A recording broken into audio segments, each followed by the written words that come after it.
वो संस्कार बन जाती है। और लोकतंत्र के लिए बहुत आवश्यक है कि लोकतंत्र ये सिर्फ संविधान की सीमाओं में नहीं बंधना चाहिए, हमारी रगों में होना चाहिए, हमारे संस्कार में होना चाहिए। और उस अर्थ में मैं 2024 को देखता हूँ। ये बात सही है कि हमारा 25 साल का विजन, और उसमें मैंने बहुत काम किया है, और ये आज कर रहा हूँ ऐसा नहीं है। शायद मैं जब गुजरात में था तब भी उन दिशा में सोचता था। अब देखिए 2024 का चुनाव तो देश के सामने एक अवसर है कि एक कांग्रेस सरकार का मॉडल और एक बीजेपी सरकार का मॉडल, उनका 5-6 दशक का काम, मैं उनके लिए बहुत खुला मैदान छोड़ता हूँ, 5-6 दशक का काम, और मेरा सिर्फ 10 साल का काम। कंपैरिजन कीजिए, किसी भी क्षेत्र में कंपैरिजन कीजिए, अगर कुछ कमियां होगी तो भी हमारी एफर्ट्स में कमी नहीं रही होगी। दूसरा, मुझे 10 साल में 2 साल तो कोविड की लड़ाई में जाना पड़ा और आफ्टर इफेक्ट भी बहुत था। फिर भी आज हम कंपैरेटिवली देश को स्पीड कहो, स्केल कहो, सर्वांगीण विकास की बात करें तो वो कहें, सर्वसमावेशक विकास की बात कहें तो वो देखें, हर पैरामीटर पे आपको कांग्रेस के मॉडल से एक ऐसा मॉडल नजर आ रहा है कि हाँ, इस रास्ते पर हम चलेंगे इतनी गति से, और गति और बढ़ानी है मुझे, अगले टर्म में गति भी बढ़ानी है और स्केल भी बढ़ाना है, तो वो तो मेरा लक्ष्य ही है। दूसरा, आप देखेंगे कि जब देश चलाने की देशवासी जिम्मेवारी देते हैं तो आपका सिंगल माइंडेड फोकस होना चाहिए। देश के लोग दुर्भाग्य से पहले की राजनीतिक कल्चर ने परिवार को कैसे मजबूत बनाना, परिवार की जड़ों को कोई उखाड़ न दे, उसी में शक्ति लगाते रहे। जबकि मैं देश मजबूत इसी एक लक्ष्य को लेकर के काम कर रहा हूँ, मेरी सरकार पूरी उस लक्ष्य को लेकर काम रही। और जब देश मजबूत होता है तो हर कोई उसका बेनिफिशियरी संतोष अनुभव करता है, कहा यार कुछ तो हो रहा है, मेहनत तो कर रहा है, ईमानदारी से कर रहा है, इन चीज़ों का इम्पैक्ट होता है। तो 2024 ये चुनाव है और चुनाव का मैदान है, तो हम एक अपने ट्रैक रिकॉर्ड को लेकर के गए हैं और वे अपने ट्रैक रिकॉर्ड को लेकर के आए हैं। अब प्रधानमंत्री जी, आपने 2 चीज़ों का जिक्र किया जिसके बारे में पूछना चाहूँगी। एक तो वो जब आरबीआई में जब आपने कहा 2014 विजन वगैरह की बात कर रहे थे, तो जब आप कहते हैं कि ट्रेलर है, आपके स्पीचेस में कहते हैं अभी तो ट्रेलर है, मैं बहुत कुछ करने वाला हूँ, तो एक कस्बा होता है जो थोड़ा नर्वस हो जाता है कि करने क्या वाले हैं मोदी जी, एक वो नर्वस होते हैं। जो दूसरी जिनका विश्वास आप पर पूर्ण तरह है, वो सोचते हैं कि हाँ अभी और काम बाकी है और मोदी जी उसे अंजाम देने वाले हैं। तो दोनों के लिए आप अगर हमें बताएं कि विजन क्या है कि 2047 तक किस तरह ये विजन सक्सेसफुल होगा, क्या आपका गेम प्लान है? जब मैं कहता हूँ कि मेरे मन में बहुत बड़े बड़े प्लान है और उसके लिए बहुत बड़े बड़े फैसले हैं, किसी को डरने की ज़रूरत नहीं है। मेरे निर्णय किसी को डराने के लिए नहीं है, किसी को दबाने के लिए भी नहीं है। मेरे निर्णय देश के सर्वांगीण विकास के लिए है, जन कल्याण के लिए है, देश के युवाओं के एस्पिरेशंस को मैं देर करना नहीं चाहता हूँ, मैं समय बिगाड़ना नहीं चाहता हूँ, उस अर्थ में मैं कह रहा हूँ। दूसरी बात है, ज़्यादातर सरकारों का स्वभाव होता है वो ये मिजाज में रहते हैं हमने तो सब कुछ कर लिया, हम तो सब कुछ करते हैं। मैं नहीं मानता हूँ मैंने सब कुछ कर लिया है। मैंने ज़्यादा से ज़्यादा करने का प्रयास किया है, सही दिशा में जाने का प्रयास किया है। फिर भी बहुत कुछ है जो मुझे अभी भी करना है, क्योंकि मैं देखता हूँ मेरे देश की कितनी आवश्यकताएं हैं। हर परिवार का सपना, वो सपना कैसे पूरा हो, ये मेरे दिल में पड़ा हुआ है। और इसलिए मैं कहता हूँ जो हुआ है वो ट्रेलर है, आपको अच्छा लगा है, लेकिन मैं बहुत अधिक करना चाहता हूँ। उस अर्थ में मैं उस बात को कहता हूँ।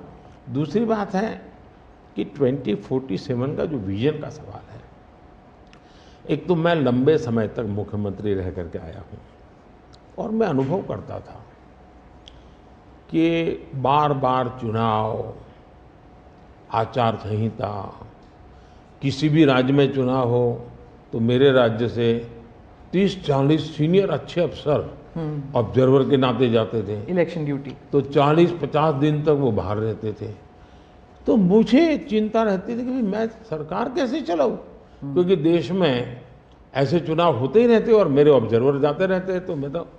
तो फिर मैंने सोचा कि मैं ये इसको वैकेशन नहीं मानता हूँ। मैं चुनाव होगा तो उस पीरियड को वैकेशन के रूप में नहीं लूँगा। मैं अफसरों को पहले से काम देता हूँ, भाई अगली सरकार के लिए ये काम करो।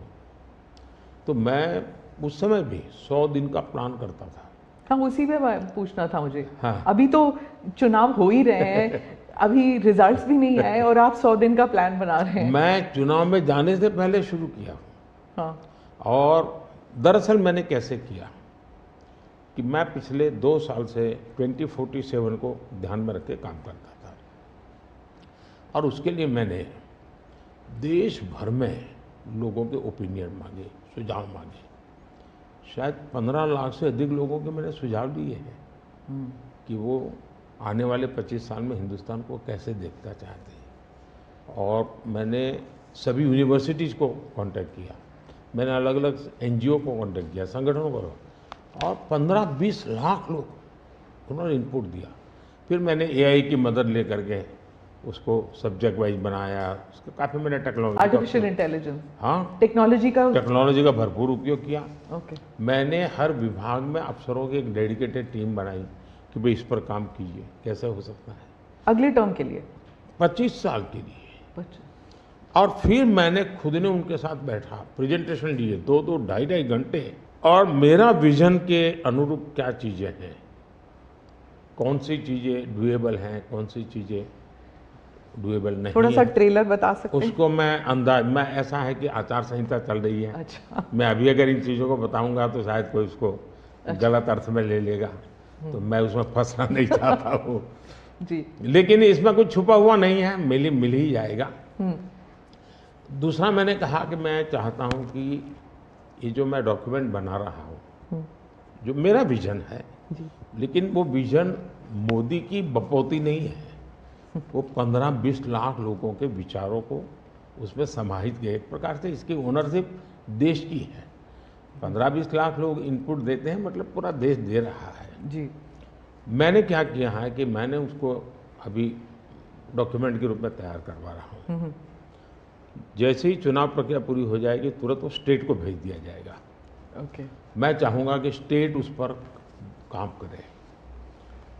स्टेट को क्या लगता है, क्या हो सकता है, क्या नहीं। और वो सिर्फ बीजेपी स्टेट्स नहीं है, सभी नहीं, पूरा देश, ये देश का है, ये भाजपा का नहीं है जी। ओके। ये काम देश का है जी। फिर मैं नीति आयोग की मीटिंग बुलाऊंगा, उसमें इस पर व्यापक चर्चा करूंगा मुख्यमंत्रियों के साथ, और फिर उसमें से एक फाइनल चीज बनेगी।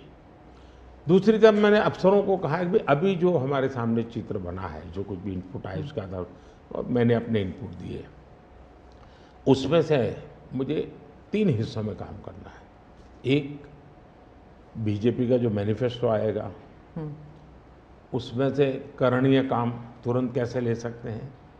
दूसरा, ये जो 25 साल का हमारा जो एक खाका बना है, जो मेरा अपना विजन है, अभी तो मैं चाहूँगा कि मुझे और भी उसमें क्रिटिकल इनपुट चाहिए मुझे। मैं ऐसा नहीं मानता हूँ कि सब कुछ मुझे ही समझ और मुझे ही दिखता है।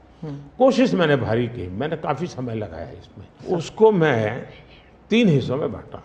एक 25 साल, उसके लाइट में मेरे नेक्स्ट 5 ईयर, और उसके लाइट में मेरे फर्स्ट 100 डेज। अच्छा, तो इस प्रकार से मैंने पूरा डिजाइन बना टाइम टेबल बना लिया। अफसरों को काम पे लगा दिया है, क्योंकि मैं 1 मिनट भी गंवाना नहीं चाहता हूँ जी। अब आपको याद होगा 2019 में, बहुत कम लोगों को ध्यान रहता है, उस समय भी मैंने 100 दिन का काम दे करके चुनाव के मैदान में गया था, और जब मैं वापस आया आर्टिकल 370 100 दिन में मैंने कर दिया। 3 तलाक से मेरी बहनों को मुक्ति दिला दी, पहले 100 दिन में किया। यूएपीए बिल सिक्योरिटी को लेकर के हमने 100 दिन में कर दिया। बैंकों का मर्जर बहुत बड़ा काम था, हमने 100 दिन में किया। इतना ही नहीं, पशु का टीकाकरण, ये कोविड के टीकाकरण की इतनी चल रहा है ना, मैं देश में पहली बार करीब 15,000 करोड़ रुपया लगा करके पशुओं के टीकाकरण का बड़ा अभियान चला रहा हूँ, और मैंने 19 में पहले 100 दिन में किया था। तो मैं 100 दिन क्या काम करना वो हैफाजत नहीं करता, मैं बिल्कुल प्लानिंग करके उसको आधार पर आगे चलाता हूँ। मोदी जी, आपने एक टर्म कॉइन किया है जो बहुत ही लोकप्रिय हो गया है, मोदी की गारंटी। अब चुनाव के वक्त कई लोग कह रहे हैं कि क्या उम्मीदवार जो है वो नॉट इम्पॉर्टेंट है, वोट तो सिर्फ मोदी जी को जा रहा है क्योंकि मोदी जी की गारंटी है। तो इलेक्शन के दौरान ये सब टर्मिनोलॉजी इम्पोर्टेंट होता है। पहली बात है, उम्मीदवार ही नहीं, चुनाव में हर मतदाता इम्पोर्टेंट होता है। चुनाव में बूथ लेवल का कार्यकर्ता भी इम्पोर्टेंट होता है, कैंडिडेट भी उतना ही महत्वपूर्ण होता है।